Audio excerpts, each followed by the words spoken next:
everyone. This is our 119th Reading Online Sports Economics Seminar. It's a great pleasure to have, we always have big names presenting, of course, because everyone's a big name, but it's particularly good to have J.C. Bradbury presenting with us today. And he is going to be presenting, when I get the title to hand, The Economics of Stadium Subsidies, a Policy Retrospective. Before JC starts, I just wanted to share a few of those notices that are in the reminder of actual physical events that we can get to in the coming months as we move towards the spring and summer. The first event is Bernd Frick's Western Football and Finance Conference in Paderborn on April 21st, 22nd. Email Bernd with a abstract by February the 28th. We've then got the 17th Gihon Sports Economics Conference, topic of women's sport economics, abstract deadline April the 1st. And again, that's to Pluthido email addresses, which you can find in the reminders that are sent out each week. There's also the Sports Economics Sports Management Conference in Budapest in May, Math Sport International also in Budapest in June. And this week there's been the announcement of the North American Association of Sports Economists sessions at the Western Economic Association International Conference in San Diego in July. And there are links in the calendar invite that you got for this event for submitting an abstract. Do so, please, by February the 15th. And finally, the European Economic Association of Sports Economists conference is in Cork, Ireland this year, organised by the Butlers, and that's in August. And again, there'll be deadlines coming up. That's more than enough from me. I'll hand over to JC, who has the floor. Please do take away your talk, JC. Oh, great, James. Let me, thanks for inviting me and happy to present. Let me start sharing my screen here. Make sure. Okay, so I hope y'all can see that. Yep.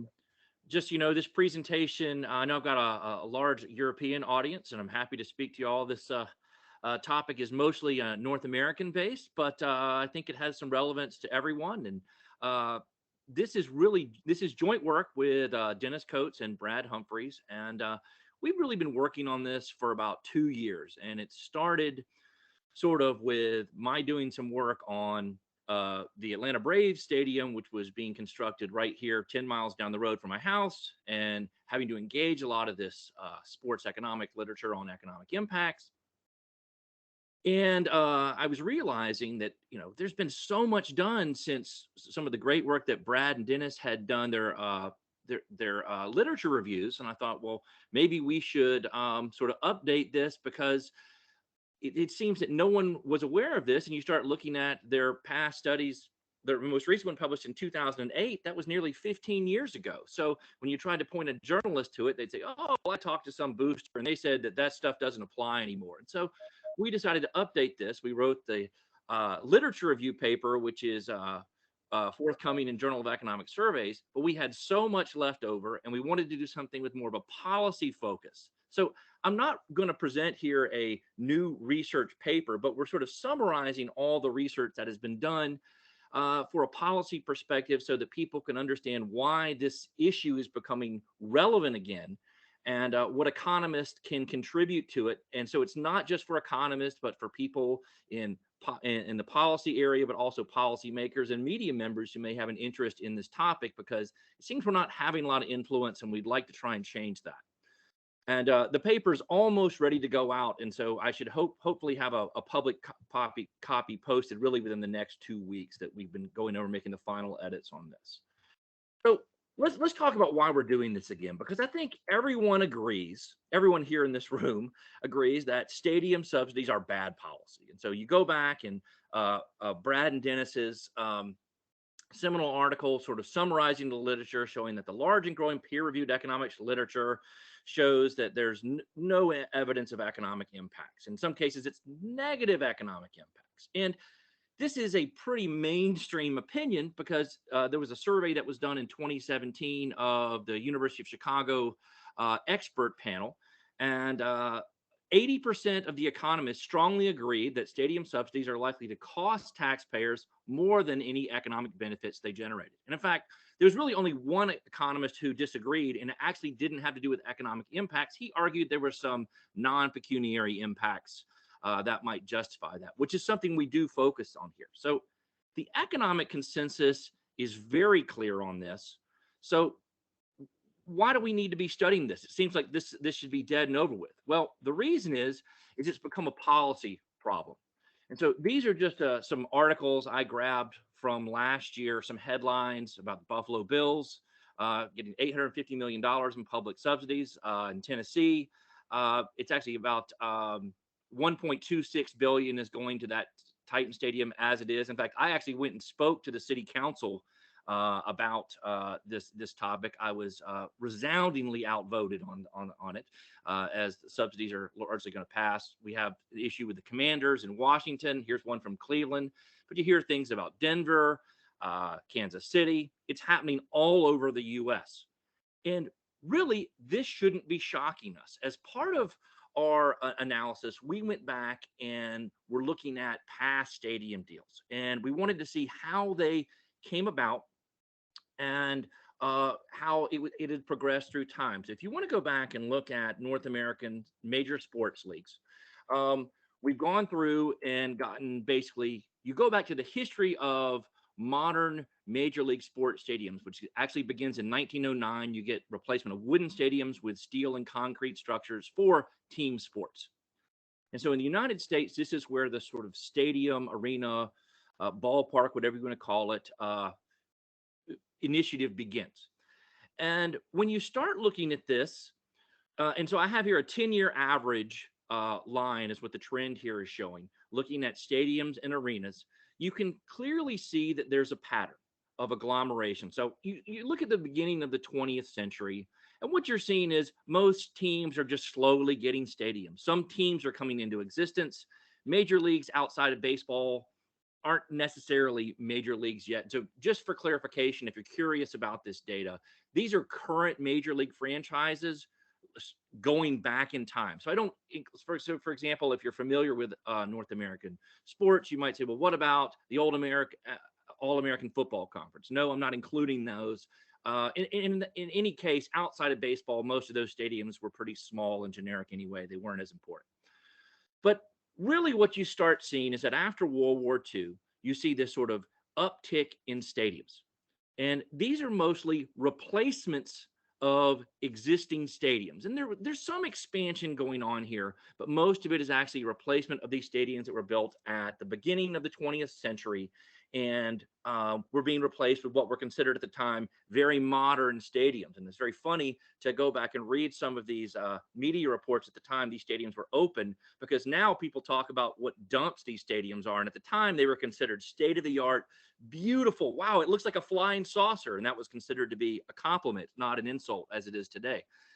So when you go and you look at stadiums as they've been produced, you see sort of this bump in the that happens around the peaks around 1970, and then it sort of wanes in the 1980s, and then sort of at the end of the 1980s, beginning of the 1990s, you get this third wave of stadium construction, which actually was first studied really by Rob Body, was the first economist who really started looking into the economic impacts of stadiums. Dean Boehm also did some early work on this. And, you know, part of the reason he started looking at it was because there were a lot of economic impact arguments that were being made. Hey, we need to start funding these stadiums. And so we get these bump in stadiums. Now, if you're looking at this, you should be able to do some simple math here. We see a peak here in about 1970, a peak here in 2000. Well, what do you know? We're not too far from 2030. We got sort of this 30-year timeline. Now, why is that important? Well, let's take a look at how long stadiums tend to last. So when we went back and surveyed all these stadiums, we wanted to see how long did these stadiums and arenas, and I use the term stadium sort of in general, even though it can be sort of bigger than an arena, general outdoor facility, although sometimes they have roofs on them, domes.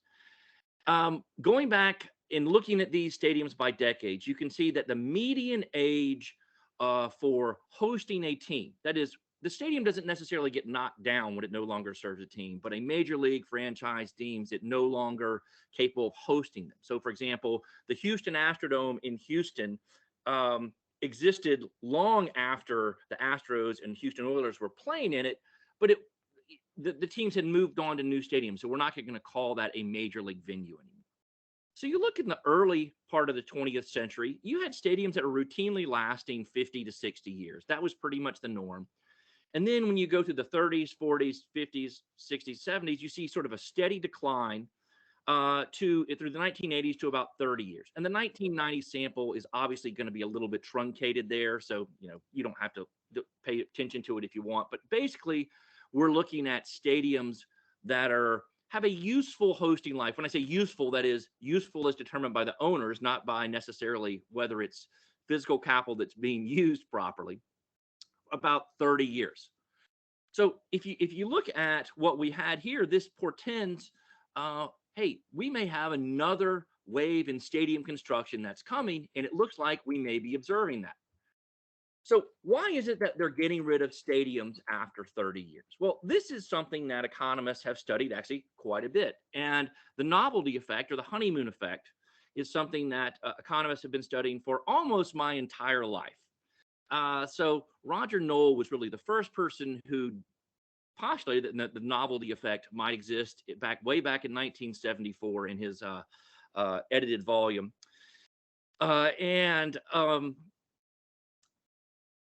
It was very interesting that he basically just was looking at Major League Baseball parks and said, what happens to attendance when a stadium is new? And he actually just had a very tiny sample, I think, of 2 years, and said, hey, new ballparks seem to have greater attendance, and he's able to estimate a slope and said it's negative. So it wasn't great work at the time, but remember at the time, those regressions were probably being done by hand.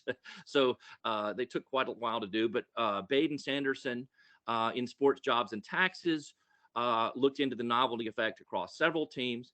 And then sort of you have in the mid 2000s, you have several papers that looked at all the major sports leagues in the US. You've got the NFL, Major League Baseball, the National Basketball Association, and the NHL. And so I just wanted to there are many more papers in this, but I wanted to make sure I got every sport represented here. Tended to find a novelty effect. That is, when a new stadium opened, fans tended to go probably out of curiosity to see the new stadium. And then you see a quick diminishment of interest by fans that takes place over the next 10 years. And maybe it slowly levels off after that. And this has been measured in many different ways. And mostly these are just correlational evidence. Are we looking at, is the continuous stadium age variable? Are we using dummy variables for different times, different functional forms?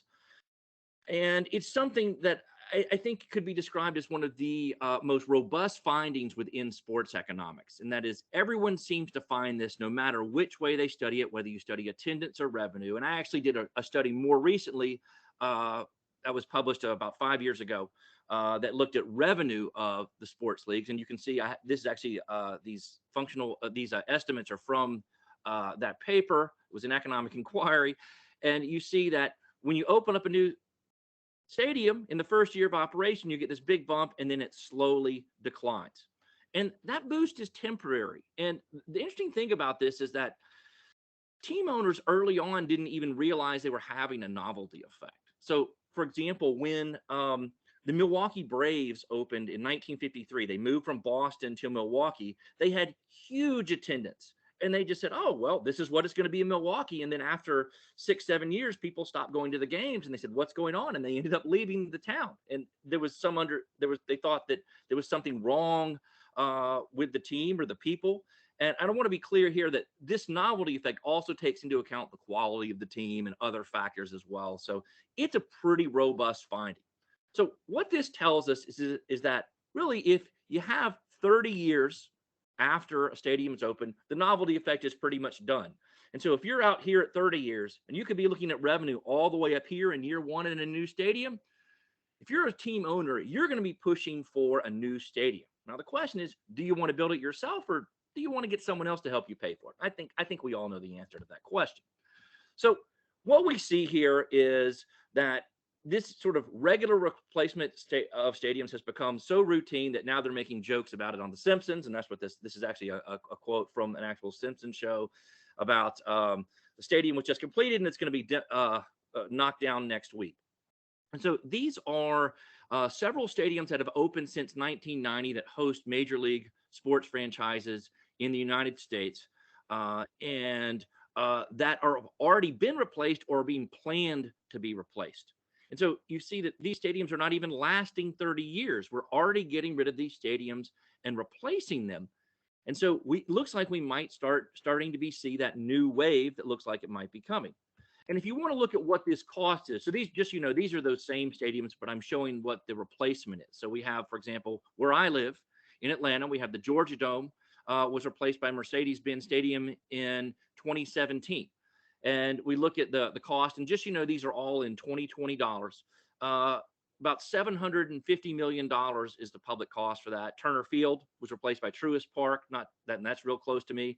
And we're looking at $300 million. And you're looking at sort of the most recent stadium I have on here. You have Nissan Stadium in Nashville, Tennessee. They haven't even named the stadium yet, and it's not 100% approved yet, but it's going to be approved. You're looking at $1.26 billion are going to fund this stadium in public dollars, and that's both state and local commitments. So that's about 2/3 of the cost being covered by actually, I think this should be 60%. I think I didn't change the final column of that, but regardless, it's a pretty big public number here in replacing these stadiums. So what does this mean if we're replacing these stadiums and there's a lot of public expenditures? And notice it's not all of these stadiums are getting public money. So for example, SoFi Stadium and the Intuit Dome were replaced with $0 in public money. So you don't have to do it, but it's something that is very common. So if we take a look at all the venues in Major League Sports, so here I have this is going to run continually while I talk, every single sports team in Major League Sports, and we're looking at the age of the stadium, moving out to the right, and the age since their last refurbishment. So most stadiums, when they operate, they don't just simply get built and then they stay there. Normally, after about 15, 20 years, someone comes along and says, oh, we've got to change out the seats. We've got to put in a new video board. We've got to knock out these seats, put in new seats, add some new concession stands. So you see some refurbishments that happen along the way.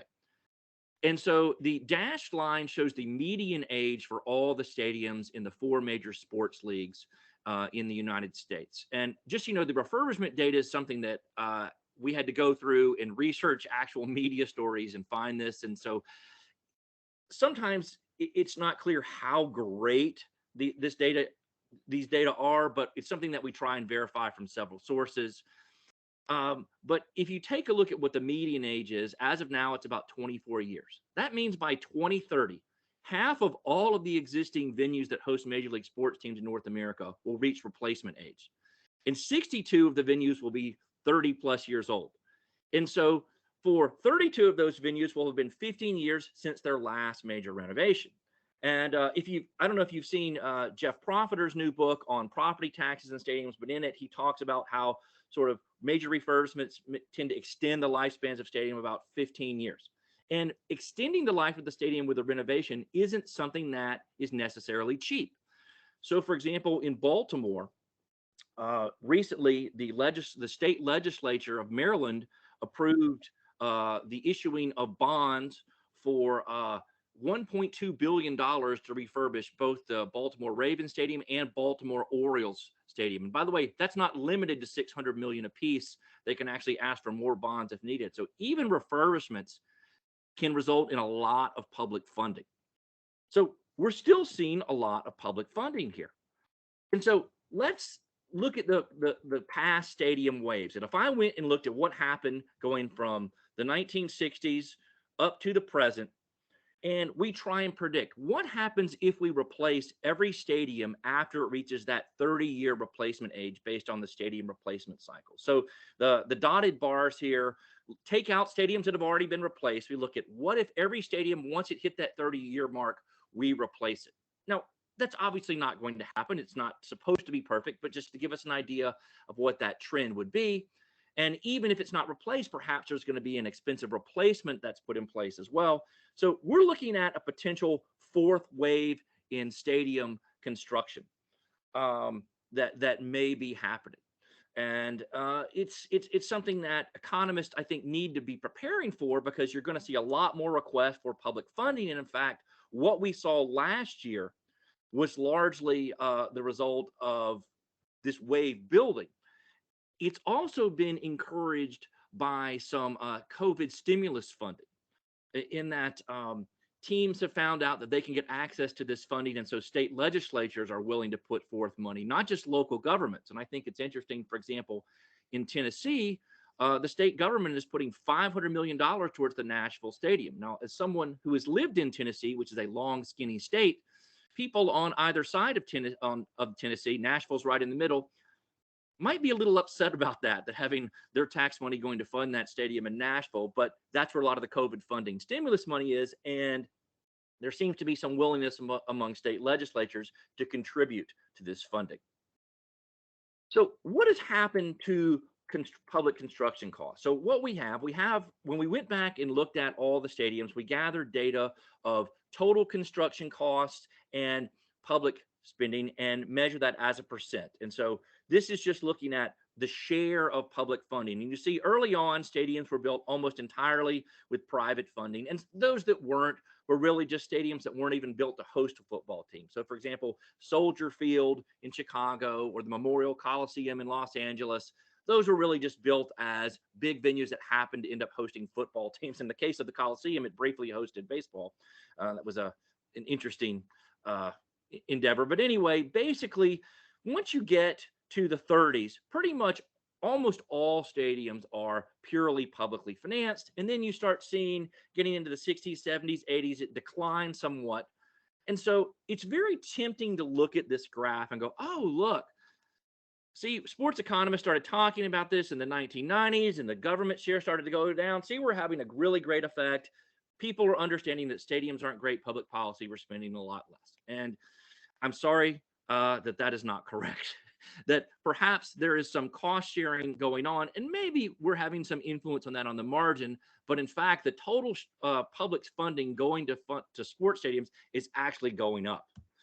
And so the share can be a little bit misleading. So basically, since 1970, the total public funding that has gone to all of these major league sports facilities, and by the way, I'm not talking about college sports facilities, and I'm not talking about minor league sports facilities. It's just major league sports facilities. It's been about $35 billion.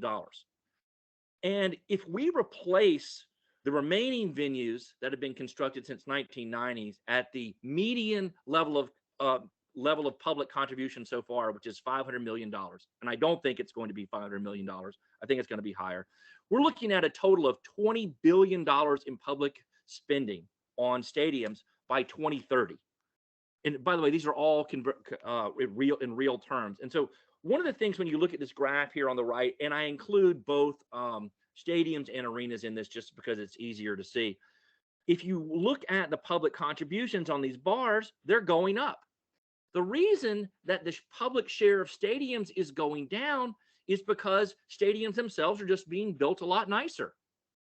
And there may actually be what we call, I think it was James Quirk came up with the idea of gold plating of stadiums. And that is, if the government is helping fund the stadium, someone else is helping pay for it. Hey, why not get some extra amenities on top of that? You know, someone else is paying for dinner, order steak. And that's exactly what we're seeing. Now, it's a very small part of that.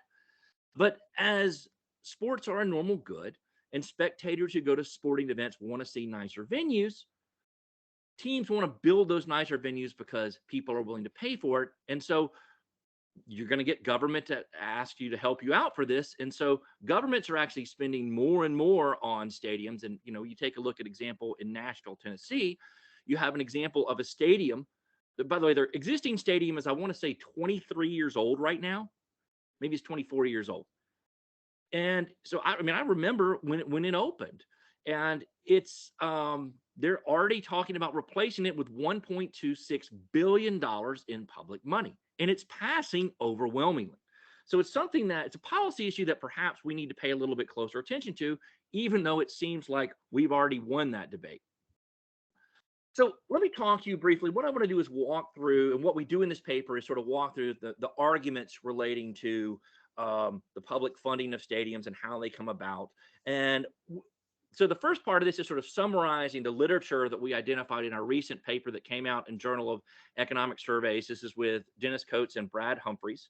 And just, you know, I actually put this up here on the next one. I'm not sure if y'all can click on these links or not, how Teams works. It's, you know, Teams can be tricky, but if not, you can go to my Twitter feed, and I have a link in my profile that should be able to get you to both the official version, as well as there's an ungated version that is nice that the journal provides that you can see. So basically, we went back and tried to review every single peer-reviewed economic study of stadiums that appears in EconLit, and we try to be as comprehensive as possible. Perhaps we missed a few, but we try to be as thorough as possible. That's about 130 articles or books have been written on the subject.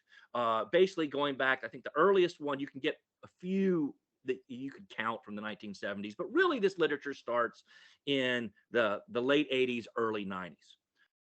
And so what we show is that while this has been surveyed before, and if you want to go read Brad and Dennis's fantastic article in Econ Journal Watch, in which they summarize, and actually Dennis has another one that's in, I think, Contemporary Economic Policy around the same time, you're looking at most of these studies really are based on sort of panel regression estimates of cities. You know, you're looking at metropolitan statistical areas, and you're looking at these old studies from the you get 130 studies, but a majority of those studies have actually been published in the past 10 years. And so we've progressed from having sort of these, panel regression estimates. We, along with the credibility revolution, economists or sports economists studying stadiums have sort of gone to sort of more formal case studies, event studies, looking at, assessing causality. Can we say that when the stadium was constructed, it caused some sort of change in the environment, whether it be through jobs, whether it be through stimulating wealth, or even if it's non-pecuniary benefits. So we also focus on some of the social benefits of stadiums, as well as focused on the sub-local development benefits. So we're not just looking at an MSA, but if you build a stadium in a neighborhood, what happens to that surrounding neighborhood? Does its economic welfare improve, using, again, several measures for this? So let me walk you through sort of the basic history of that literature, just to remind us how this is done. So going back, sort of the earliest studies were really done by Rob Body. And when you go back and look at some of Rob Body's work, it's interesting. He sort of starts doing this as a policy analysis. He's publishing these as non-peer-reviewed articles out of a think tank, I believe the Heartland Institute, many years ago. He was doing some work there and looking at stadiums and making the argument that these stadiums may not be good deals. Now, the reason he was doing this is because we saw that the stadium waves that were happening, local governments were starting to fund stadiums. And they found that if you claim there's a big economic development benefit, that politicians were more likely to support stadiums. But all we had were these studies that were done by consultants who were saying, oh, this is going to generate billions upon billions of dollars of economic benefit. Think of all the jobs we're going to have. And so Body said, okay, let's go and look at some of the data. And if you want to go back and look at some of these early studies, looking back over time, you might say, well, these aren't very rigorous by today's standards. Well, of course not. They were done a very long time ago. At the time, this was a big step up in the way we were looking at measuring economic impacts. And I think sort of the culmination of all these studies is the one that Brad and Dennis did in 1999 is Journal of Policy Analysis and Management. Sort of you have a large panel of metropolitan statistical areas. They look at new stadiums, whether a team arrived in a town, whether it left a town, and they actually find their null and negative effects from hosting a major league sports team. That is, we're not seeing these economic development benefits that should be there. I think one of the things that is important is that sometimes people will say, well, that's because cities are big and you can't really see the added benefit of a sports team looking at an MSA. Well, that's the whole point. Sports are not big business relative to the size of cities. Of course they're not, but that's not how they're pitched. No one says, well, this isn't really a big deal, but I think we should fund it. Everyone says this is the largest economic development project in the history of the state or in the history of the city. And I've heard those statements made. And politicians are sincere when they make those statements. And so part of the reason was understanding why this was the case and understanding the very basic economic of stadiums. And Body hypothesized early on, and most economists understood this, that, well, what we were seeing when we saw people spending their money at stadiums was that they were just reallocating their local spending from other things. So if you used to live in a town without a sports team, you would go out to dinner at night. When a sports teams come to town, that money you spent going out to dinner, you would go spend at a sports game. And so, I remember growing up, I grew up in Charlotte, North Carolina, before the Charlotte Hornets came into town. And, I used to spend my money going out and hanging out with my friends, going out to restaurants. And then the team comes to town. Okay, we're going to go spend our money there. That was just a reallocation of local spending. And Brad and Dennis had some papers that showed a reallocation of economic spending in other sectors. And particularly, we saw maybe there's some benefits to sectors related to sports, but you saw that being transferred away from other sectors. And in fact, the net effect may be negative.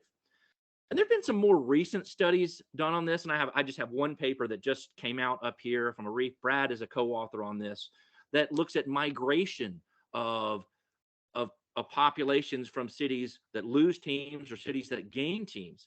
And, we hear about the big city effect that's happening. When our city becomes major league, people start recognizing us. They want to move here, open businesses. It's going to help us out indirectly through economics. And it doesn't seem to be the case. And there have been some other studies that have been done as well. Nola Aga has a paper on this as well that looks at this, that's more recent. But in general, this is sort of the old method of looking at things. And we find there's no positive impact of having a major league team in your town. So shouldn't be surprising to anyone. But where the literature starts to change, really, since the last survey of economics has been done, is that we're looking at for localized development effects. That is, looking at the sub-local level, not just at an MSA level, but let's dig down to the very neighborhoods that are getting these stadiums. So Brad and his co-authors, you have an interesting paper. It's a theoretical paper they published in 2015 that I think is a paper that doesn't get enough credit, because it really explains the economics of agglomeration around stadiums and what's going to happen. And that we often see, it's very simple. Oh, there's a stadium. People come from outside the area. They spend their money, even though most of that spending is local, but people come there, they spend their money, and then they spend that money elsewhere, and they spend that money elsewhere. And through multipliers, it generates only positive ripple effects. But Brad points out that really what we have are some effects that affect the areas very differently. And I do encourage people, and I'll talk a little bit about this later, when you're looking at these stadiums, to really dig down in individual stadium deals, because you can see how these areas really change. It's not just a positive impact. So if a stadium opens up and I'm a restaurant or a bar that is used to serving a patron of crowds who want to go grab a beer before the game, they want to go pound a few tall boys before the game, before they head in, that's a great for you. And so you're a complementary business. You're more likely to enter, maybe help create an entertainment district. And maybe you're even open when the stadium isn't open. But there are also nuisance externalities as well. And that is, if you're a substitute business, that is, you don't complement people going to sports games. Maybe you're a grocery store. You are a dentist office. Well, you can't have customers or patients during days when games are there. So you might leave the area, or you're certainly not going to open up in the area. And I thought it was very interesting. I recently went down to where Turner Field in Atlanta used to be, in downtown Atlanta, and the area is just totally thriving there. And I saw a dentist office, they're building a grocery store, things that you never were in Turner Field with the entire 20 years of existence. And actually it goes back, because it was in the same location as a previous station, going back really 50 years. So because of this, maybe what we're seeing is that, okay, what's the net effect on the neighborhood? Is it necessarily positive? And so we've looked at several measures of this. So business activity is one. Is there what's happening to local employment, number of businesses that are opening, what's happening to local property values? And there have been a few studies, and the evidence has been somewhat mixed on that. looking at sales taxes. And so what we see, sales tax revenue and total sales tell us, well, how many people are coming there and spending? And what we see is that, well, there's some extra spending in the area, but there's also some reallocated spending from other areas. And we actually see there's some clear displacement going on of local spending. So we might see some transferred spending to the area, or we might not see any new spending at all. And we look at hotels as well. So hotels are another measure of where you're getting outside people coming in. So, okay, well, I'm going to come and I'm going to see this sports game and I'm going to generate this economic impact because there's new spending in the area. But when economists have gone and looked at hotels and hotel stays, and so Brad's done some work on this, Craig Depkin and Frank Stevenson have several papers on this. And there are a few more than I've noted here, by the way. I'm just picking out some that have been done. That when you have a stadium open up, you might see some hotels benefit maybe close to the venue, but further away, some of them are worse off. And it's not necessarily clear what the net effect is.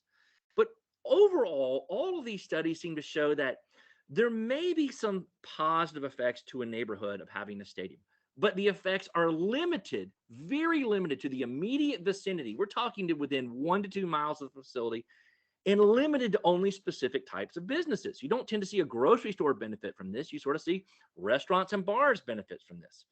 So any sort of sub-local development effects we're finding are very, very small if they exist at all, and limited to only a few specific industries.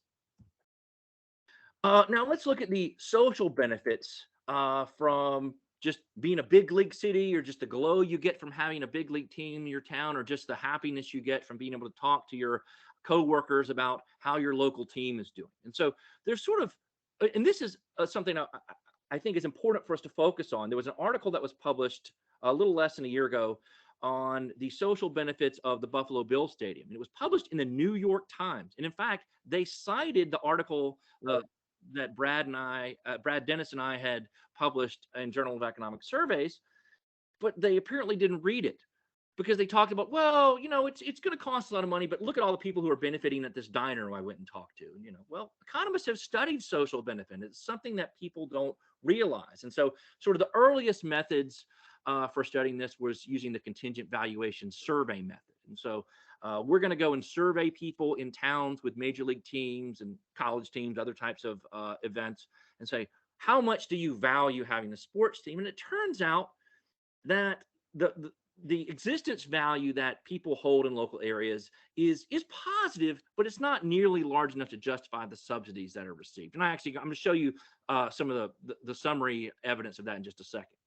And the other way to do this is to look at property values. And so we sort of take a T-boo effect in which people value having a stadium in their town, and therefore that bids up the price of property around stadiums or in towns. And so that's going to tell us how much people just value living in a major league town. And really the evidence here is quite mixed on this. There's some positive impacts found, but there are also negative effects that have been found. I think it's a really neat paper that Brad has done that looks at when the Charlotte Hornets and the Seattle Sonics left their respective communities. They actually found that property values increased around the stadium, that showed there were significant nuisance effects. There's also been some effects that have been estimated by voting, and that is the idea is that if you're benefiting from a stadium, people who live closer to the stadium are going to be more supportive of a stadium than people who live further away. But in fact, what it seems is that we have what we call a NIMBY effect, a not in my backyard effect. That is, people who live closest to the stadiums are normally opposed to stadiums because they realize the nuisances they're going to get. And then you have this sort of Goldilocks zone it's close enough to the stadium that it's convenient for you, but you're far enough away that you don't have to deal with any of the problems. And if you live far enough away that you can't commute very well, you're also more likely to be opposed to the stadium. So we have looked at the social benefits and found that there's some, but it's not consistent with the size of subsidies that are received. So what we have here, and we have this in the paper, is a table of studies of non-use value that has been estimated in several different major league cities. And these are all cited within the paper when we have them here, but basically there's a surveys that are done in looking at what it actually costs to build these stadiums or proposed stadiums and the proposed cost versus what people were willing to pay for them. And basically, the non-use value that people were expressing through their contingent valuation surveys is far less than the actual subsidies that are received, about 16% on average. So it's very low. And there have been some complaints about CVM not being perfect for measuring non-use value. And I think there's some reasonable concern about that. But I also believe that people who are doing this type of analysis understand those risks and do a very good job to try and mitigate that. But if anything, contingent valuation method has been accused of overvaluing this. So even at the high end here, we're not seeing a lot of social benefit from new teams and stadiums being in areas that, voters might say, I value that. But at the end of the day, are you willing to pay an extra $50 a year in taxes? Oh, well, no, I'm not willing to pay that. So that's the type of information we're getting from these types of surveys. There's also a literature on negative externalities. So the policy arguments over stadiums are almost always based on positive externalities. You have a local team open up, people are going to come there and spend their money, people are going to be happy about being a big league city, it's going to be positive. But of course, we have some businesses that are deterred, that are operating businesses that don't work well with stadiums, they leave the area. But there are also many negative externalities associated with stadiums. So crime is one of the things that is rarely discussed. And so when we did our literature review, we actually sort of had to punt the crime section. And that is, we just sort of have a paragraph about all the crime that happens around stadiums. The evidence is so strong of crime being associated with sports events that there really needs to be a whole separate literature review written just on the crime papers. It is, as I have, it's in bold here, strong and robust evidence of every type of sport. When games are held, there's tends to be more crime. And so if you're living near a stadium, that may be undesirable. You also have traffic, pollution, congestion. So when we're looking at these sublocal development effects, there's been almost no discussion of the negative externalities in the policy literature, even though economists find there are very strong negative externalities, and those are often not factored into this. And just notice that some of the methods that economists have used in the past take into account these negative externalities. If you're looking at an MSA and their positive benefits and negative effects, those may be canceling out here. So what are we seeing here? We have people who are coming along and saying, well, you have all this evidence, but this stadium that I'm proposing, this one is going to be different. And, I talked to so many people who are supportive of stadium subsidies, and just the look of disappointment on their face when I bring up the evidence is something that I've gotten used to. And they go, oh, no, but you just don't understand, JC. This stadium does something different. We're going to do something different. So one of the things we do in this paper is that we go through some of the reasons that have suggested why this project is going to be different, and to address what the evidence shows about those different new stadium projects. And one of the things I want to point out is every new stadium that's built is going to be somewhat different. That can always be an answer. What needs to be presented is a reason why the old economics needs to be discarded on this. And that is something that is never presented. They're just saying, oh, this doesn't count anymore. So you can't use those old studies. At 130 studies, you can't use that. So let's take a look at a common one, and that is urban redevelopments. I have a quote here from Tom Chima. Now, Thomas Chima was an economic development director in Cleveland who oversaw the Gateway project when it was built in the 1990s. And actually, this is a response paper he wrote to Rob Body's paper. I think it was invited because it was published in the same issue, showing that stadiums don't have positive economic effects. And he says very clearly, drawing conclusions about economic development impact from the last generation of sports facility is questionable at best. Certainly, there is no merit in extrapolating from the flying saucers of Pittsburgh, Cincinnati, and Philadelphia and drawing conclusions to the public return from investment in today's Camden Yards and Jacobs Field. So if you're not familiar with these stadiums here, we're talking about the we call these concrete donut stadiums or multi-purpose stadiums that were in about 7 or 8 cities. Pittsburgh, Cincinnati, and Philadelphia all had them. They were half football, half baseball. And so you're watching during football season and you see the running back run across the baseball infield, or you're watching your baseball team play and they're making catches on the 20-yard line. So these were sort of, they were built out in the middle of nowhere. Sometimes there were huge moats of parking around them. And so people like Tom Cheeman were saying, well, I know Body's done these studies, but he's looking at these old stadiums and, you can't just look at those anymore. What we're going to do is we're going to integrate these new stadiums within the local community. So they're going to be connected to business. People are going to come down here and they're going to start living and working in the area. We're going to redevelop these areas. But when you go and look at the evidence, it doesn't seem to be the case. So Tom Chapin has a very nice little summary of particularly focusing on Cleveland and Baltimore, which is the only two I focus on here. But there have been some same things have been argued about Denver's Lodo district, which strangely enough predated the existence of the stadium in the area, so that doesn't make any sense. And the San Diego Gaslight district, which is a wonderful area, but really just there doesn't seem to be much evidence that the stadium stimulated it.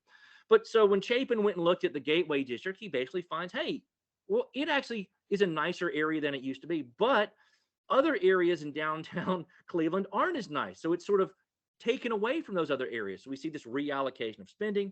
Camden Yards, he finds, has not been the successful redevelopment catalyst that people claim it to be. And again, these are case studies. A lot of this is their somewhat subjective opinion on here. So you might go and talk to Mark Rosentraub, and he would look at these facilities and say, oh, I think very differently about this. I'm not convinced about that. But when you go and you look at the empirical studies that have been done, and I cited some of them earlier, looking at the neighborhood effects around stadiums, it doesn't seem to be that there's much impact happening in these newer stadiums. That is, a majority of studies that have been done on the economic impact of stadiums have happened since Chima said this. So we've looked at these studies. It's not the concrete donuts that were the problem. It happens to be the economic of stadiums that seem to be the problem.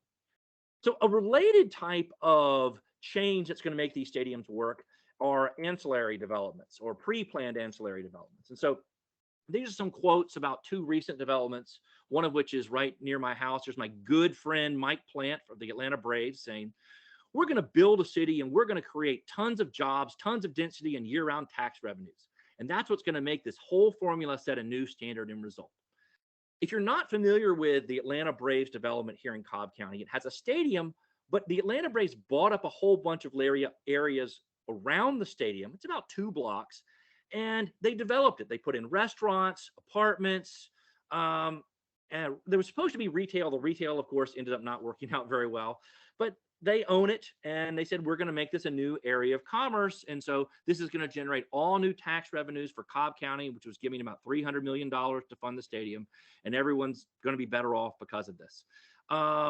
Here's the leader of the Senate majority in Virginia, Dick Saslaw, who says they're no longer building stadiums that are just surrounded by huge parking lots. Remember the Chima comment? There will be hotels, retails. It's almost a mini city. And in fact, he goes so far as to say that we're going to build this new stadium for the Washington Commanders to come to Virginia, and we're going to collect taxes from this, and it's going to pay for itself. I believe his quote was that it's not going to cost taxpayers 1 nickel because of this. And I'll talk about some of those funding mechanisms here in a second. But again, what we're seeing is that there doesn't seem to be much impact around the stadium. So I focus here on some of my work, which is how I got into this, looking at the Brave Stadium. So speaking specifically to the statement that Mike Plant was making, and he was making these statements 10 years ago. You just wait and see. This is going to pay for itself. Well, we don't see much impact on sales, and a lot of it is redistributed or reallocated or crowded out, I should say.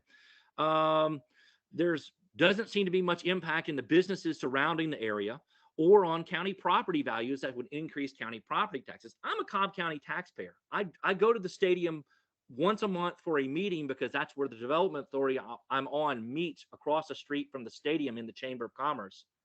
Yes, the government agency meets at the Chamber of Commerce. I'm not sure why, but we do, but it's right there across from the stadium. And the area, yeah, there's some development around the area in the Battery area, but when you go not far away, there's a Red Lobster, there's a rundown Best Buy, a few other convenience stores. There's not a lot of development outside of that.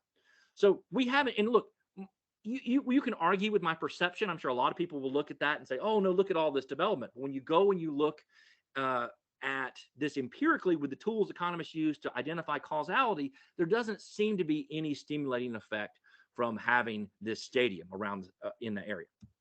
Now, why doesn't this work? So the economics of stadium districts isn't any different than the general reallocation from stadiums. And so we often talk about stadiums being, well, people spend their money at stadiums, they're locals. After all, in the US, all teams are named after their local geography. Local fans want to go to these games. So if I'm an Atlanta Braves fan, I could go spend my money going out to eat. I could go bowling. I could go to the grocery store, or I could spend it at the stadium. Just because you draw a line around the stadium and say, well, now people are spending their money here, doesn't really change the economics of it. Because all this is we have district spending that is reallocated within the local community. And so it's just we're not really adding much new spending to the area. And the interesting thing about the Atlanta Braves project was that it's right on the border with Cobb County. So it does attract some cross-border spending, but even that isn't enough to cover the cost. And so I want to make people aware of a paper that's written by Robert Wasmer and Jeffrey Profiter and Ryan Ong, which is in Economic Development Quarterly from 2016. It's been cited very few times, and I think it's a very important paper. But they go through and they look at economic impact studies and how they're done and how they make mistakes, and they provide a guide for how to interpret these economic impact studies. And one of the things they point out about stadium districts is that the new real estate development adjoining a professional sports venue results simply from moving economic activity away from other sites within the jurisdiction. This is a zero-sum game. So just because you put a district around a stadium doesn't mean you're generating new economic development. And to add to this, if you say, I'm going to collect special tax revenue from this district that I'm going to use to pay for the stadium, you actually may be taking tax revenue that was once funding other things to fund a stadium. So there is a real opportunity cost here. So this is part of one way that we try and do this, is that rather than just funding this out of general property sales taxes, which is very common among local governments, we're going to get our tax money from somewhere else. We're going to export the cost to other groups. So we might sin taxes are very popular. So you actually saw some referendums for stadiums in the 1990s and early 2000s that didn't pass until they said, well, instead of raising your property taxes, we're going to make people who drink alcohol and smoke cigarettes pay those taxes. And all of a sudden they got approved. Or the Washington National Stadium is funded with a business tax, which I cannot even comprehend how anyone thinks that's a good idea. It clearly violates the benefit principle of taxation. It's not people who are using the facility who are paying for it, but just some other group we're assigning to pay taxes for it. And it may affect local business owners as well as people who buy products there who aren't going to the game. Perhaps the biggest form of exporting and taxes is visitor taxes. So it's very common to put a tax on hotels, whether it's a fee on hotel night stays or a percentage of the cost of staying in a hotel, or car rental taxes, because the idea is that you come to town, rent a car if you're going to the game. But the reality is that most people who go to the games don't stay in hotels. They're locals. They're the people who don't need to stay in the hotels. And are there some visiting fans who come and stay in hotels? And perhaps rental cars is really the weirdest one, because the most people who rent cars are local people whose car breaks down. So, hey, we need to fund a new sports team. Well, your car broke down. Why don't you help contribute to the new stadium? Seems to be the silliest economic justification for a tax I've ever heard of. But even hotels, we need to understand something about the simple tax incidence of taxing hotels. Hotels really don't like being taxed because they understand that this is going to cause people who come to town to have to pay a higher fee. Maybe they're going to host their convention. Instead of hosting it in Nashville, they'll host it in Memphis because there's a lack of a hotel tax. And so you see this sort of shifting, and there is a real cost. There's not a free lunch here, and I think it's important to point out. And the same thing is true with stadium districts. In Cobb County, there's a stadium district tax that's in place in 7 square miles around the stadium. Most of the businesses in that area existed long before the stadium and don't serve the stadium at all, but they have to pay this higher tax. So these are new taxpayers paying for this. And I think it's funny to see statements like people saying, well, if you don't count the business taxes, we're really not paying any taxes at all. Okay, if that's your logic you're going to use, but this is, again, something that is done. We're going to export those taxes. So here's a question here. How are economists like the Baltimore Orioles? Well, we're still losing after 30 years. So this is a quote here from Charles Euchner, which he stated in 1993 in his book, Playing the Field. He's not an economist. I don't know, maybe Brad or Dennis, maybe you've interacted with him from being from the area, but But here I just happened across this the other day. This is from 30 years ago. He says overwhelming evidence shows that sports franchises and facilities do little to revive a local economy, but states and cities continue to spend hundreds of millions of dollars to get teams. This is from 1993. And so we've known this for 30 years, yet we keep doing this. Why does this keep happening? And so that results in what we like to call the public funding paradox. Why does this keep happening? Why is it that economists say, don't do this, and politicians keep saying, oh, we're going to do this? And so this is another area which we think needs some more research, because traditionally economists have used a few explanations for why it is that stadium subsidies happen. So sort of the main one is that we have monopoly sports leagues. You take Neal that says, oh, all these sports leagues are going to become natural monopolies. And so teams can hold local governments hostage. If you don't give us tax money, we're going to move somewhere else. But and I do think that played a bigger role, particularly in the 80s and 90s, as teams were beginning to relocate. But we observed many teams getting stadiums without threatening to move. So, for example, right here in Atlanta, the Atlanta Falcons got a brand new stadium and never even bothered to threaten leaving. We'd like a new stadium. Okay. And it was given to them. New York Yankees, yeah, like the Yankees were going to leave New York. I mean, of course, and they get it. The Texas Rangers had a very new stadium.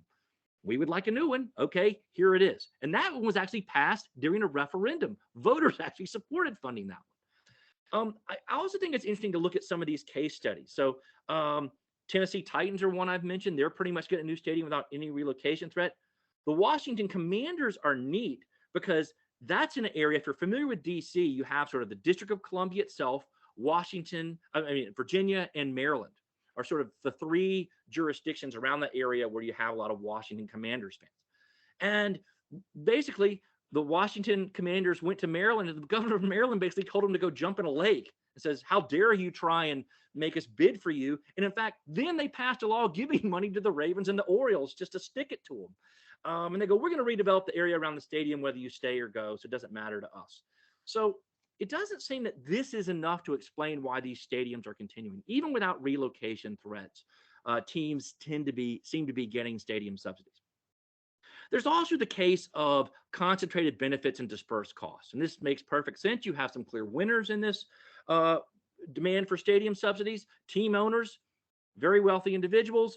If they get a stadium, it really helps their bottom line. So they're going to push very hard politically, lobbying local legislatures, telling this is a good idea. And it's just not something on a per person basis or per voter basis that makes sense for local individuals to lobby for this. And I think there's some part of this. But one of the things that I think is very interesting is that that's not how these subsidies seem to occur. And I want to point to some work that's been done that I didn't really pay close attention to until more recently. And it's some work that's done by two sociologists, Kevin Delaney and Rick Eckstein. They, in the late 90s, early 2000s, they went and visited several cities to view their stadium campaigns. This book is called Public Dollars, Private Stadiums. And they actually went and interviewed all the people who were involved in these stadium projects, as well as went into local areas, look at the areas around stadiums. And one of the things they found was that how stadiums were getting approved, that the old traditional model of concentrated benefits, dispersed costs, didn't seem to explain things well. And that is, it really just seemed to be business leaders said, we want a stadium and we're going to lead the charge to get a stadium. That team owners themselves were rarely even involved. And this is something that I have observed very closely when I've observed stadium projects. You'll actually see teams not being involved, but I'm arguing with someone who's a president of a local bank. And so they're not even going to see that much direct benefit to themselves, but they focus on not only do you have business leaders, but you have community leaders and organizers, even members of the media who are out there who are making the case for this. And there's a really good anecdote in this book where the sociologists go and talk to a local politician who ended up becoming mayor of a city. It's anonymous, so we don't know who it is. And he brings a note to them and said, I just got this note, and it was a paper by Rob Body that showed that stadiums aren't economic benefits to community. And he said, well, and the note on it said, well, I just got this paper from a constituent. How do I argue that this is wrong? It wasn't, oh, I didn't have this evidence because it was given to me in a biased manner. It's that everyone seems to join the same team. And that is what we see is we have a group of people who all sit around, and it's like Adam Smith talking about local merchants getting together. And that is they conspiring to raise prices is what they do when they get together. Everyone seems to think this is a good idea and they ram it through. And so basically, skeptics of stadiums typically have to be are painted as naysayers. You don't know what you're talking about. You have to fight City Hall to try and battle this. And so politically, it's something that is very difficult to combat.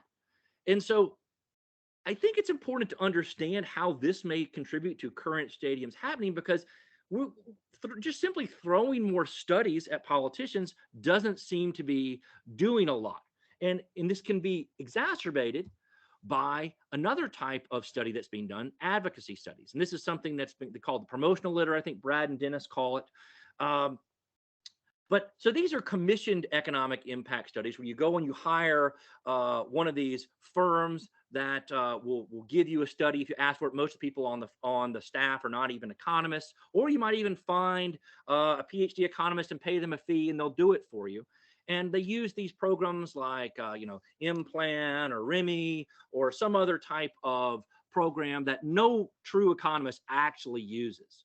But they're very common in economic development circles, in which someone says, oh, well, I plugged this number in here and I multiply it by this bigger number, and look how much economic benefit we're having. There's no discussion of what are the net effects.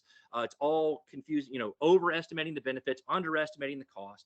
This is all a motivated reasoning. And so instead of actually going and looking at the economic literature, it's like taking your wife to the high school reunion. What you do is you go hire an escort and take her and say, look how good I've done with my life. I mean, these are the types of things that you try and get someone to say that this is a good project, and you're trying to neutralize the actual economic research on this. And so Delaney and Eckstein actually have done a lot of work on how media influences these campaigns. And I think they describe these as fantasy documents which use pseudo-scientific regalia to lemonize organally biased points of view. And that is, people who support stadiums already support stadiums, and they just need a justification for saying, oh, this one will be different. And so I've seen this quite a bit, and actually I've had my own work attacked by people bringing in, we paid someone to show the exact opposite of what you found, and look at how good this is. And I was like, well, I would think if you're going to pay someone, they could do better work, but normally it doesn't happen. But no one even cares. At the end of the day, they just want someone to say this is the right thing to do. So all of my work on the Cobb Brave Stadium, and I'm on the Cobb Development Authority. What does the Cobb County Commission have on its website? The study of someone they hired to do a study that showed that my work was wrong. They don't even mention mine. I actually live in Cobb County. Person who did it lives in Massachusetts. So this is ridiculous. Clearly, everyone has already decided and made up their mind. And these advocacy studies provide an excuse.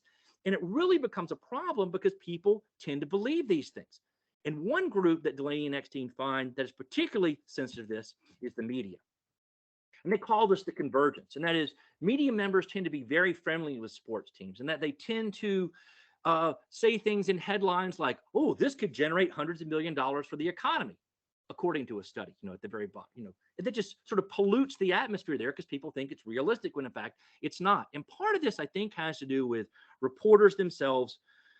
They don't study stadiums a lot. I mean, you might have one come along in your career. I normally cover local politics. I cover school board meetings. I'll go and call the local member of the Chamber of Commerce. Oh, look, here's a study. Boom, you put it in, you're done. You get back to studying whatever it is you wanted to write about before, the local scandal regarding funding of school buses. And so uncritical media really become purveyors of this, whether it's by promoting both sidesism or whether they're actually writing editorials, become editorial sycophants. That is, they actually there's an editorial written in yesterday's or today's Tampa Bay paper arguing for a new stadium by members of the editorial board. That's ridiculous. There's nothing to back that up, but yet we tend to see newspapers being a part of this as well. So this is where we get to, what we're trying to do here is, as negative as I'm being, is I'm trying to be positive. That our passive approach is sitting here saying, look, we've done some studies. Look at what the evidence says. Why don't you believe us? That hasn't been working. What is it that we can do to improve this? So there are a few suggestions that we have. And one thing I'd like to point out is that we could use some more research on this. And so I'm an associate editor of JSE, and I really wish we saw even more papers on economic impact coming through to us, even though there have been a lot done. There have been so many case studies that have been done. People are out there arguing this one will be different. I'd love to see some more of these. That is, looking at, well, what happens when this new stadium opened? So that's one of the things that I did in Cobb County. I was able to use the synthetic control method to study this. It hadn't been developed 20 years ago.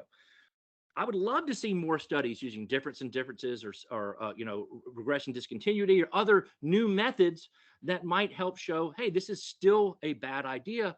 Because when you go and show someone, a policymaker or a journalist, and go, well, here's a study that was done, and they go, this was done in 2003. That's old news. They don't care about that, and they're going to be told that. And so why don't we try and exploit some of these natural experiments to show this? And I think that that's really important. Another institutional thing that I think would be good for economists to encourage is referendums. So buried in this paper by Jeffrey Profiter and a co-author, it's on parking revenues. But they have this on kind of as an aside. They look at how successful stadiums have been when they're approved by a representative body, say a county commission or a city council, versus whether it's a referendum. Something like 98% of all stadiums that are pushed through a representative body pass, and with higher dollar values. When they go to a referendum, they only pass barely over a majority of the time and at much lower values. So sports teams are very aware of this, and they'll say, you cannot let this go to a referendum. You've got to actually have a representative body approve this. They understand we got to speed this up. We got to ram this through before it happens. But something we can do is encourage this as a policy mechanism. And it's important to remember that there are no emergencies in building sports stadiums. We need, Tennessee needs a new stadium for the Tennessee Titans. Okay, well, let's consider this over a few years because we just built them a new stadium. You're going to have to deal with that for a while. When your child comes to you and says, Dad, I need a new car, you might say, your old car's running just fine. Keep working on that. Maybe we'll look into something and you can start saving up to contribute as well. I also think it's important that we can't be passive anymore. And again, this has to do with people's personality. And so I grew up with parents who are journalists, so I'm very comfortable speaking with journalists and reporters. I talk to them all the time and they contact me. But when we speak about things, it's very easy to use esoteric terms. Well, I ran this multiple regression analysis, and when I ran this approach and I looked at the marginal effects, and already someone says, I have no idea what you're talking about. Look at this pretty picture in this advocacy study that shows a line going up, up, up. See, this is going to get an economic benefit. So I think it's important to sort of be careful with our language, speak very clearly in terms that a lot of people can understand. And maybe even, I have here an example, a counter advocacy report, which is something that I tried, that actually tried to counter a lot of this advocacy literature over the Brave Stadium. And I think it had almost no influence, but at least I tried. And so it's something that you might want to do. And one thing that I think is also important, and this is something that was done by Wasserman and Profiter, in this economic development quarterly piece, what they have is they have these set of questions that anyone who wants to evaluate an advocacy study can use to evaluate it. Okay, these are the studies that are here. Now, you want to go and get this paper in Economic Development Quarterly. They ask questions, do you account for crowding out? What is multiplier do you use? Are you assuming this development around the stadium is going to happen, or is it probabilistic? And so these 20 questions are something that a journalist can really look at, and they can take a look at a stadium proposal and they go, okay, I'm going to go look at this advocacy study and see if it matches up or not, or how do they answer these questions. And I think it's important putting these tools out there for the general public to use can be quite helpful. So I don't have time to go through all these, but I just wanted to mention it. And by the way, I'll put this, I can make this presentation public because I have links to all this stuff within here, all the citations. But so we're now here, we're about to run out of time here because I'm happy to take your questions here. So what are we finding out? And that is, again, no surprise here. We know that stadiums have limited economic impacts. We don't expect them to do, because this is simply arguing that a stadium is going to have a positive economic impact is committing the broken window fallacy. Oh, well, I'm going to have people who are going to come here. They're going to spend their money, and look at all the money they're spending. Look how much better off we are. But that's the seen part of it. What we don't see is that people who were once spending their money at restaurants or grocery stores or bowling alleys, aren't spending it there. So there's just a reallocation within the community. Also, we're continuing to see state and local governments subsidizing stadiums. And this comes at a huge cost. And it looks like it's only going to be going up, because what we have is this fourth stadium construction wave, which I didn't really understand was on the way until I went back and looked at these trends and said, oh my goodness, here come the stadiums. We haven't seen a few in a while, but that's because we had mostly new stadiums. We're going to start seeing this. And so I think this is getting ready to be a much bigger issue.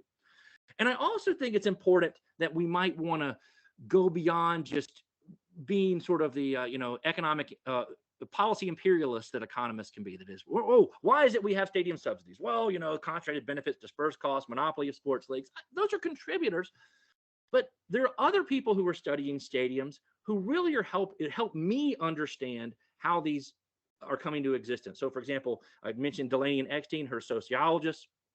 Nate Jensen, who does a lot of work on economic development as a political scientist at the University of Texas, has explained why politicians tend to like funding economic development, even though they sometimes know it doesn't work. It's politically popular, so they're pandering to voters. And I think we need to understand that media aren't necessarily the honest brokers of the facts about this. And it's not, I don't even think it's intentional. Yes, there are some bad actors out there within the media, but I think for the most part, media members they want to get the story covered. They talk to someone who says this is going to be an economic benefit, and they talk to an economist who says it's not, and they go, well, opinions are mixed. No, the opinions aren't mixed. That's like going and talking to an epidemiologist about vaccines and then going to talk to an anti-vax skeptic and go, well, there are mixed opinions about whether vaccines are good or not. No, don't talk to the moron. Listen to the expert. And so we need to try and make ourselves be seen as the expert. And maybe that's how we speak to policymakers in the media, and using language that people can understand and providing evidence, making it easy to digest. So I've reached the end of my presentation, and I'd be happy to open the floor up for questions. Anything you might want to know. I will say I wanted to mention real quick that some of the data I had earlier on stadiums, that we will be making that available once we have that published. And you can see some of the data we actually already have up in a data repository for our most recent publication in Journal of Economic Survey. So I'll turn it over to you, James, and you can tell me what to do here. Perfect. Thank you very much, JC, for a really fascinating talk. I especially enjoyed the bit at the end there about what economists can do, and that frustration with the fact that public policy doesn't follow what economists suggest. Having being a British person, having lived in the UK through Brexit over the last decade. So some very good, very helpful points. If people do have questions and comments, please do put your hands up. We've got some time now for that, so please do, if you want to chip in, put your hand up, and we can get going with some Q&A. Or you can type them in the comments too. I can see them. Very good. Not everyone can, unfortunately, because of the mystery and the wonderful teams. But actually, I guess if there's no hand. Oh no, there goes. There's a hand. So I won't ask my question yet. Oh, hey, please go ahead.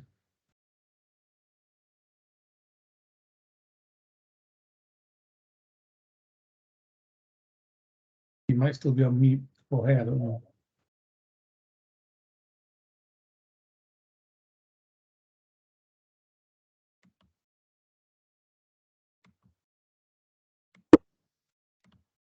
Maybe it's in the.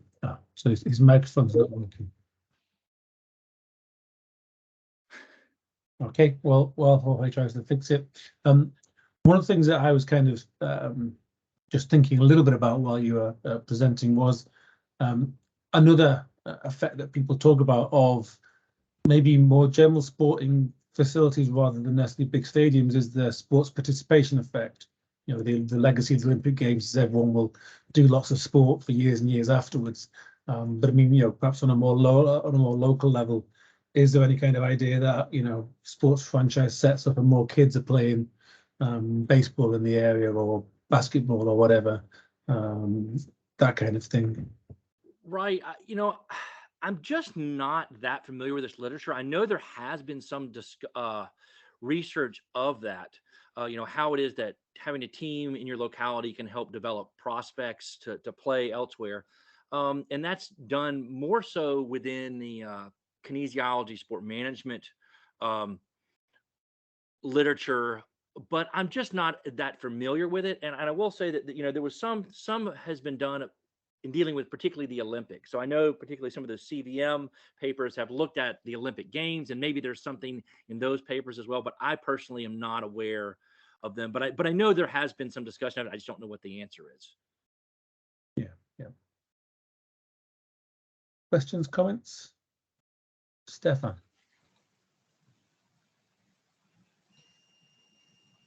Thanks, JC.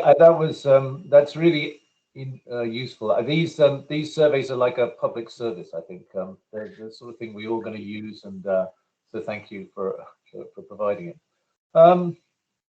Yeah, I was sort of, as you were talking, I was sort of fascinated by a sense that I also have, is this, you know, this sense of frustration that you start to feel as you say, but we've done the studies, we've shown the data proves it. Why won't you listen? And I think it, and I feel that about a lot of things that I say as well. And I think a lot of people in economics feel this way about stuff. Well, we've shown it. And so and you were sort of raising this question at the end about going beyond traditional economics. And I think there's one thing about this, about framing it and saying, well, where are we actually coming from? And I think the point is, with something which I don't think you make explicit in the paper, is that we're coming from explicitly the traditional cost benefit utilitarian approach to thinking about these problems. And of course, the public choice literature in the 70s, 60s and 70s actually arose as a critique of that, saying, well, you can do all your classic cost benefit analysis, but what happens in politics is not determined by rational economists generating cost benefit analysis. What happens is determined by a political calculus of power and control and so forth. And so I guess one of the questions that comes out of it is, you know, why should we care when this is a political calculus? What is are you claiming that there is actually an objective basis in welfare to say these things are bad? Or are you just saying you don't like new stadiums and public subsidies, and therefore you don't want them to happen? Well, certainly, I think that I'm using the standard sort of welfare criterion that economists use, and again, that's a normative criteria. You know, I need to admit that. But I think that's the criterion that most people use when they talk about these. When people come up to me and they go, "Look, this is going to be an engine of economic growth. You don't understand. You are the problem." And I mean, and that's exactly how I get spoken to. So, yeah. So that's sort of how I hear it. Yeah, I mean, I think that's a kind of an issue that I think we need to lay out our normative framework. I mean, I come across lots of economists who tell me that you know, economists are not normative. That's not what we do. We're just talking about efficiency, and you know, it's not, we're not the policy. So when we make policy recommendations, we have to come with some kind of openness about where we're coming from in this, because as I say, we can find many colleagues who will say, no, we don't do this. This is not something we do as a profession. And if people were making arguments that, well, this is an economic development issue, this is about making the community better off, and that's the arguments they're making, then I'm totally fine with that. And I've said, look, if you say it's going to cost me more money in taxes and I think it's worth it, I might disagree with you, but at least that's an argument that I can believe. And so I mean, I think that so Delaney and Eckstein argue that they think that's the better way that people should argue for stadiums, is argue about the social benefits and don't argue about the economic benefits at all. And they actually say that that's what stadiums are doing, that communities that want stadiums are doing now. But that was 20 years ago, and that's totally incorrect now. And I think that they were just anticipating it was going that way.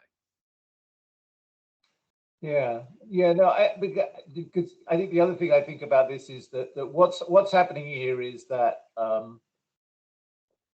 the politicians know that people like these things, or that enough voters like these things. But they don't want to say this thing about taxes, because they know that's unpopular. So in effect, what they're doing, they're kind of lying about this because they can get away with it and it pays off. And that sort of results for us. How is it that wasting people's money like this and lying about how you're going to do it. How do they get away with it? Well, because the real reason is because they know that even if they're wasting money, the voters actually, or enough voters want it. Right.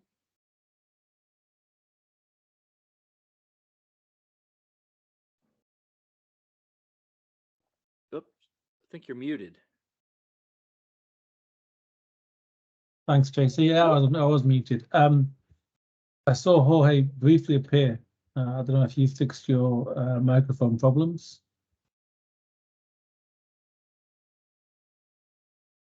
Doesn't sound like it. In which case, Gidon has his hand up. Yeah, hi, JC, thank you very much for that. I guess my question is, considering that we know it's like still happening, right? As you mentioned, we know the numbers and we know it's still happening. What hasn't been, I guess, what I haven't seen anywhere yet is a solution other than saying extreme changes in federal laws dictating anything, or if all the cities combined and all the public officials throughout North America agreed, we are not paying for any more sport venues. Now, so considering the fact that we know this is still happening, and we know that people don't listen to the economists, and we know that people don't listen in general and how politics works, and wars are bad, they still happen. There's a lot of things that are bad that are still happening that have been mentioned over the years. What solution is there, or should we address, is there actually no solution to this? And therefore, how do we make the most of the situation? Right. So that's I'm glad you asked that, because I see a lot of people make the sort of interstate compact. We got to have state governments agree not, or local governments agree not to provide these stadiums, and everyone agrees. And I just don't think that's realistic. I think that any type of institutional solution people can get around, and at the same time we can create perverse incentives. So for example, with the 1986 Tax Reform Act, some laws were put in place that were trying to limit stadiums by eliminating the federal municipal tax exemption. Well, what they ended up doing was that people said, oh no, we're going to lose the municipal tax exemption, so we're just going to pay you even more. So it ended up having the perverse outcome of having more local spending on stadiums. And so I'm naive. I am admittedly naive that I really would like to change minds. And I really think that's the only way, is to get people to understand that this is bad policy. And it's interesting that I'll talk to people who are, if you're not familiar with American politics, who are hardcore Republicans, who are Democrats, and they will come together and talk about the stadium being a great idea. And I can't convince either one the other way. And one person will convince me, can say, well, you're just a right-wing nut. And the guy over on the right wing will say, you're just a commie. And so it's like, what they can agree on is that stadiums are good. And that's where I've come to believe that maybe we just need to be sort of the broken record and say it over and over again. And that policy change doesn't happen rapidly, but it happens slowly.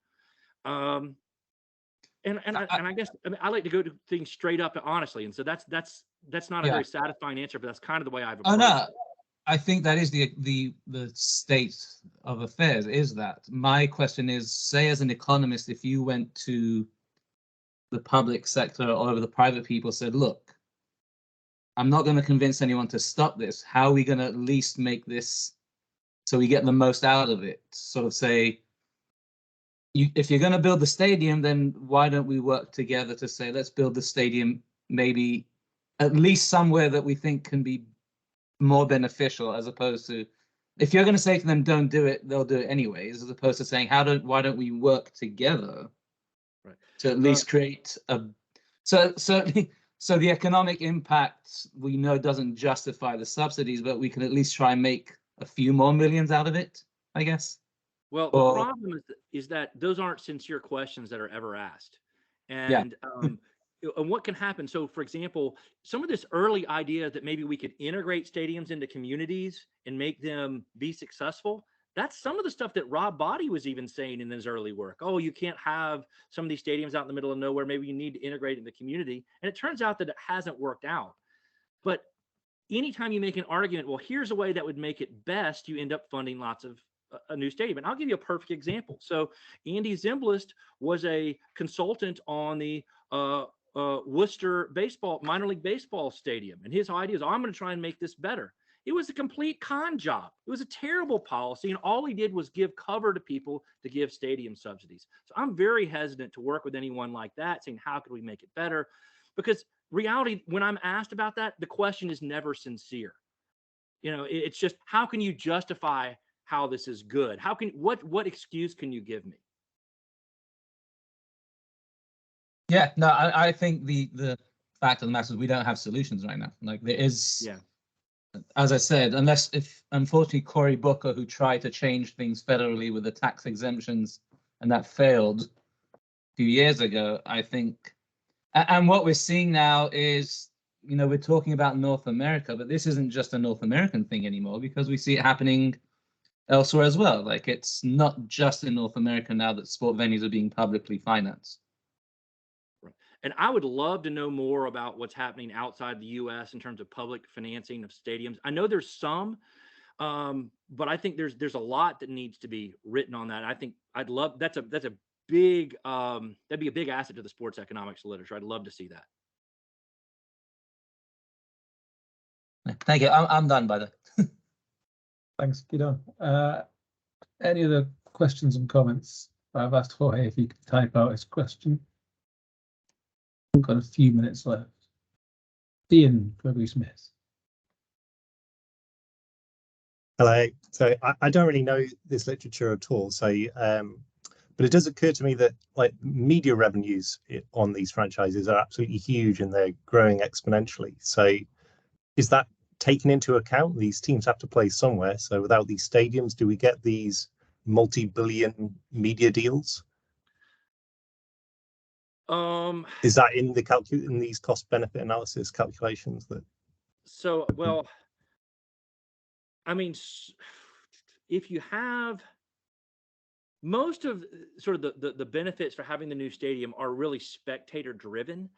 And so I just don't know enough about how the media revenue that's flowing to them. Now I will tell you this. So what I initially thought you were trying to ask me is a point that I would also like to make, that one of the reasons why media organizations that report on stadium subsidies tend to like them is that they do bring them a lot of customers who read their newspapers and watch their television programs because of that. So I think that's one reason they're supportive.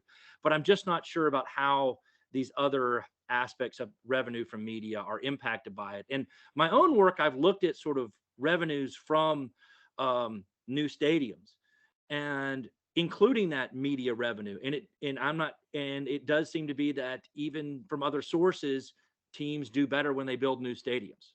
And maybe that's from sponsorships or the way they integrate their product into the stadium. I don't know. I haven't looked specifically into that. So I was just looking at the NFL is going to get $10 billion a year from Amazon. And so that seems like a lot of money. And I don't know how much these public subsidies of stadiums are, but I guess it's nowhere near that, right? No. Certainly not. So, yeah, I mean, a little subsidy to get 10 billion of media revenue, is that not going to be okay? Or but that's going to the team, that's not going to the community. So it's the cost. Well, it goes to the team and then, it drips down through, and, the money doesn't just stop with the owners, right? They invest it. This is how economics works. So from your picture, if you go back to your picture with your ring around the stadium, the idea was that there was no actual cash coming in to where the stadium is. And just because we drew a ring around the stadium doesn't increase the wealth. But if there's this extra media money coming in that wasn't going to be there had we not had the stadium, isn't that not like an injection that we should be calculating? No, I mean, because most of the owners are simply just people. They don't even live in the area sometimes, and they're spending it elsewhere. But my point here is that we don't see it when we look in the evidence. We don't see if there was that ring or that stimulating effect, we would see these communities having greater economic benefits, and we just don't see that. So it's not observable. I see. And Brad has some answers here too, if you wanted to read his in the comments. Yeah, in the chat. Dennis, very quickly, because we've got about a minute left. They're probably the answers that Brad is putting in the chat, but in answer to Ian's question, it's not just the owners that don't live in the community, it's frequently the players, and who gets most of the revenue that goes to the clubs from broadcasts or wherever is the players. So if you take that $10 billion that you read about and say that 5 billion or 6 billion of that is going to end up in the hands of the players, and then the players all live in South Florida or Southern California, they're taking their billions and not putting them back into the community. And so there's where your problem lies.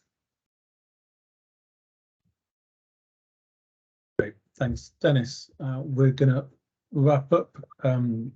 JC, if you can see in the chat, Jorge has put his comment. Right. But in the interest of time, we will stop there. Thank you very much, JC. Really interesting talk. As Stefan said, a public service that many of us will undoubtedly use in research and teaching context. So thank you very much for that. We're going to come back next week on the 27th with Ivan Treskov, presenting on compliance behaviour under surveillance, introduction of the video-assisted referee to European football. So with that, I'll thank you all again and look forward to seeing you all again next week. Thanks very much. Thank you for all the comments. Appreciate it. Thanks for arranging, James.